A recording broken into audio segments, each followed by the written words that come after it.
Hey, how's it going? Mr. Bill here, and in this tutorial I want to talk to you about exponential rhythms. So an exponential rhythm is like it's what I call a type of thing that I do in my music a lot, where I essentially have these really short rhythms that give tracks a really glitchy feel, and they have lots of tiny little cuts that grow exponentially over a short amount of time. So it sounds something like this. There's a couple of examples I have in a couple of my tunes here.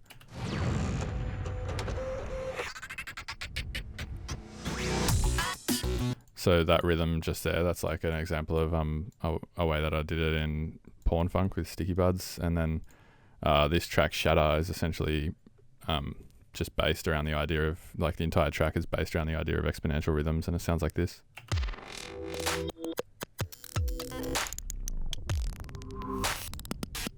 So you can hear there's heaps of rhythms that are like, and they kind of like grow in terms of time and stuff like that. So that's what it is, and I'm going to show you how to do it. So there's a few ways that you can do it, but the way that I like to do it is I like to make a groove first. And there's a few ways that you can make a groove, but the way that I usually do it is I'll just take a simple sound like a kick, something like that.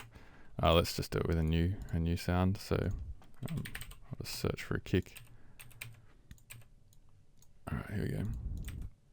Okay, so I'll just take a kick drum, and then what I'll do is I'll stretch it, and I'll stretch it as long as it can go, like 999 BPM, and you get something like that. But then I want to put it on texture mode and mess with the grain size, and you can see that if we move that grain size around, we get that kind of that movement. So what I want to do now is just turn the grain size right up and then go into the clip so I can modulate the grain size. So if I just turn this point down, if I just have it sitting static, the granulization points are kind of all pretty close together. But if I move this, you get something like that. So if we then just freeze and flatten that track to render it into audio, you can kind of almost see the points. And then what we want to do is extract the groove out of this. But what happens is when you extract a groove, it takes the MIDI notes. So when you extract a groove, it essentially creates like a groove in the groove pool down here. And then you can throw that onto a MIDI track, and it's basically a bunch of MIDI notes. So if I extract this groove and then throw this groove onto a MIDI track, you can see that it's extracted a couple of MIDI notes and put them there. But where it gets these MIDI notes from is these grayed out transients. And it's only picked up a few of them here, so sometimes you kind of have to go in and doctor it a bit. So if you press Control I on Windows, or I think it's Command I on Mac, you can go through and just kind of make your own ones up. So if you turn it off, turn the grid off, and then just go and put these on where you believe you're hearing the transients, and you can see they're slowly getting further apart. So yeah, let's have it something like that. And then let's try and extract that groove, and then we'll throw that on a MIDI track, and you'll see that it'll produce a bunch more MIDI notes for us. Sweet. So now we can apply that MIDI to any type of device. So if I just put a sampler on this channel now and then throw any sort of sound on there, we get something like this. Probably have to pitch this up a couple of semitones as well. Sorry, a couple of octaves. So that's the basic idea of how, like, one way to make a groove, but there's another way to make a groove as well, and that's using simpler. So if I just throw a kick drum down again, and then I consolidate a bunch of silence onto the end of it, you'll see why I put the silence on the end in a minute. So if we go to simpler, put the sample in there, and yeah, we'll just create like just one long MIDI note. So I'll get rid of this and just create one long MIDI note like this. If you just create a MIDI note and then hit legato, it'll just make it long, so you don't have to like click it and then drag the end out or whatever. I find that's like a faster way of doing it. And then what I'll do here is mess around with the loop length and turn looping on, so we get something like this. And you can kind of mess with the start point as well if you like. All as we're looking here for is the rhythm, not actually like the tone.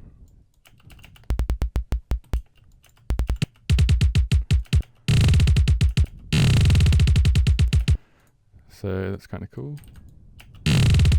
And also if we mess around with the transposition, that'll speed it up and slow it down as well. So if we have like a high transposition and then we pitch it down. So transposition is obviously pitch. So if we play this, we get something more like that, but that's a little bit too excessive. So I'll bring this pitch at the start down.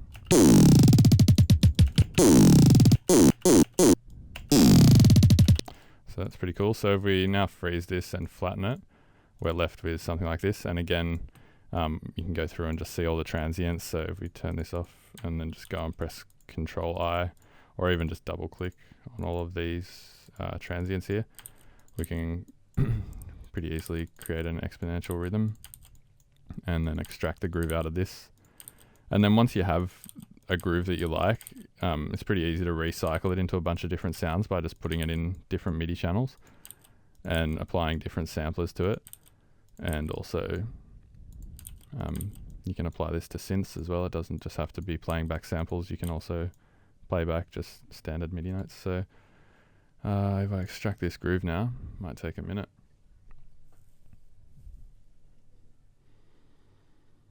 All right, cool. And now if we pull this back into a MIDI channel, I have to create a MIDI channel and then, whoops, put this into it.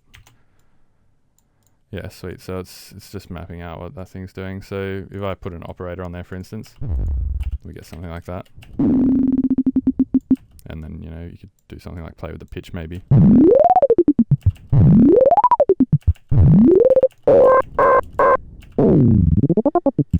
So yeah, anyway, that's the idea.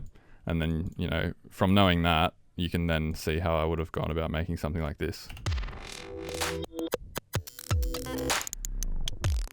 So it's essentially just making a bunch of those grooves and then applying different sounds to the different grooves and stuff like that, and also just stretching samples and doing stuff like that.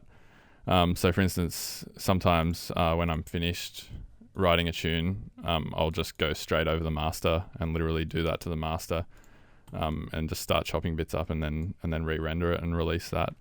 And I find that's a good way of getting things to sound super glitchy, kind of like that's. I'm pretty sure that's what I did with this tune when I finished it. I'll put links for all these tunes in the description of the video as well, just in case you want to listen to them. So for instance, this is a Haywire track.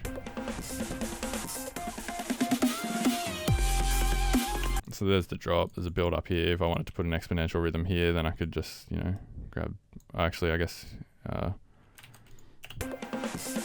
we'll play it to a click and try and get something that sounds good.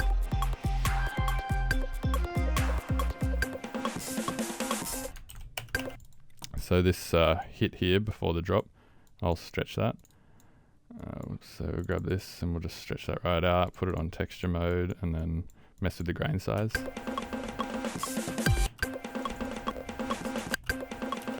Alright, so now if we go to grain size modulation,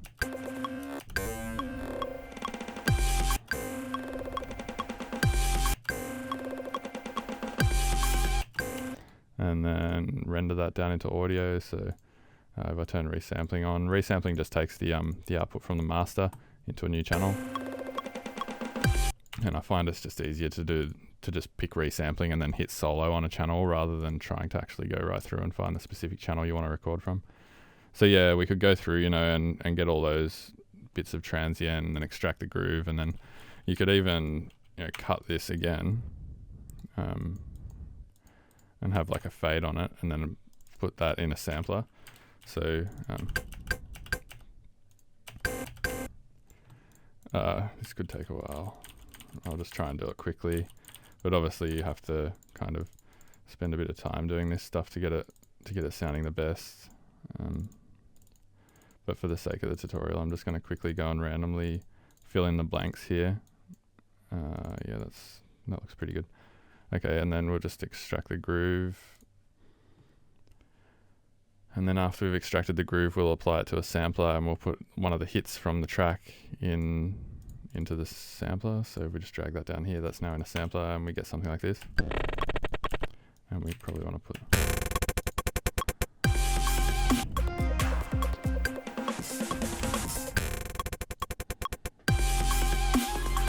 So yeah, anyway, that's the idea of exponential rhythms, and that's how I go about making them, but I obviously put a little bit more time into it when I do it. So yeah, anyway, thanks for watching. I'll put the links for all these tunes in the description, and if you have any questions, send me an email at mrbill@mrbillstunes.com. Cheers. Catch ya.